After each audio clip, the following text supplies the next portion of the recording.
உங்களுடைய hidden talent அப்படின்னா நீங்க எதை சொல்லுவீங்க? ஹிடன் டேலண்ட் வந்து இது ஆக்சுவலி ஹிடன் டேலண்ட் சொல்றது லைக் மிமிக்ரி பண்ணுவேன் ஆக்சுவலா hidden talent. Next station Alandur. Doors will open on the right. அடுத்த நிறுத்தம் ஆலந்தூர். இடது புது கதவுகள் திறக்கும். சென்ட்ரல் எல்லாம் நீங்க கேட்டீங்கன்னா அங்கெல்லாம் வந்து இந்த மாதிரிதான் வாய்ஸ் இருக்கும்.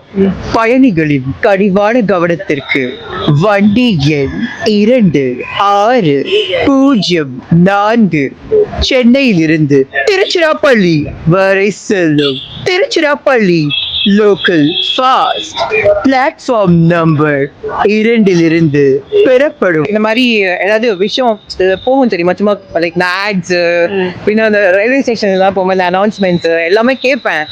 கேட்கும்போது அது வந்து ஒரு சும்மா பேசி பார்ப்பேன். சும்மா அந்த கண்ணாடி முன்னாடி வந்து நம்ம இந்த இதெல்லாம் பண்ண ஒத்திக்க பார்க்கும்போது சும்மா அப்படியே பேசுவேன். பேசும்போது அது ஆட்டோமேட்டிக்கா வந்துடுது சம்ஹவ். பட் அது ஆக்சுவலி கரெக்டா வருதா இல்லையாங்கிறது டிஃப்ரெண்ட். பட் அது ஃபார் சம்ஹவ் எப்படியோ வந்துடுது. இவன் ஒரு வாட்டி நம்ம சென்ட்ரல்ல எல்லாம் போனா அனௌன்ஸ்மெண்ட் வரும் தெரியுமா, அதெல்லாம் லிட்டரலி இமிடேட் பண்ணி அது ஒரு வாட்டி நான் இன்ஸ்டால போட்டு செம்ம வைரலா போச்சு. இது ஃபுல் டைம் பண்ணலாம் நீங்க நிறைய? இல்ல அதுவும் அதனால வாய்ஸ் ஓவர் நான் பண்ணிட்டு இருக்கேன். மிமிக்ரி வந்து அது ஒரு எப்படி சொல்றது, இப்போ ஏதாச்சும் இந்த மாதிரி ஃபன்னா ஏதாவது ஒரு வெரைட்டி என்டர்டைன்மெண்டா கொண்டு போகலாம்.